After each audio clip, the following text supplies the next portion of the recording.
ராமநாதபுரம் மீனாட்சி சொக்கநாத சுவாமி ஆலயம் இராமநாதபுரம் சமஸ்தானம் நிர்வாகத்திற்குட்பட்டது. கிழக்கு பார்த்த அமைப்பில் ஆலயம் உள்ளது. ராஜகோபுரம் பதிலாக காட்சி கோபுரம் உள்ளது.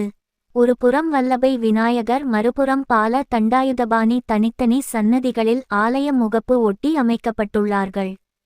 உள்நுழைவில் நீண்ட பெரிய அகல மண்டபத்தில் பலிபீடம், கொடிமரம், நந்தி அமைந்துள்ளது. மண்டபம் கடந்தால் சுவாமி கிழக்கு நோக்கியும் அம்பாள் தெற்கு நோக்கியும் தனித்தனி கருவறைகளில் முன்மண்டபத்துடன் அமைக்கப்பட்டுள்ளது. மேலும் தனி நடராஜர் சபை உள்ளது.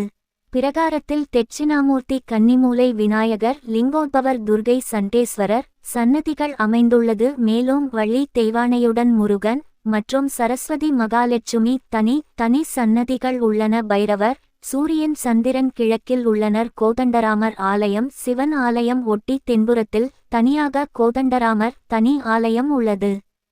ராஜகோபுரம், நந்தவனம், கருடாழ்வார் உள்ளனர்.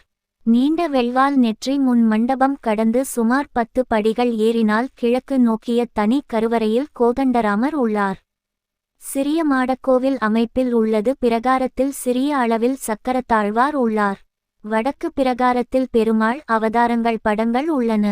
2 ஆலயங்களும் அரண்மனை தேவஸ்தானத்திற்கு கட்டுப்பட்டது. முறையான பூசைகளுடன் தூய்மையாக ஆலயங்கள் நல்ல பராமரிப்பில் உள்ளன. மே 16, 2026 அன்று தரிசனம். இன்று மண்புடன் சுப்ராமருணாசலம், காரைக்கால். ஆலயம் தொழுவது சாலவும் நன்று. ஆன்மீக பாரதமகிலத்தின் சிகரம்.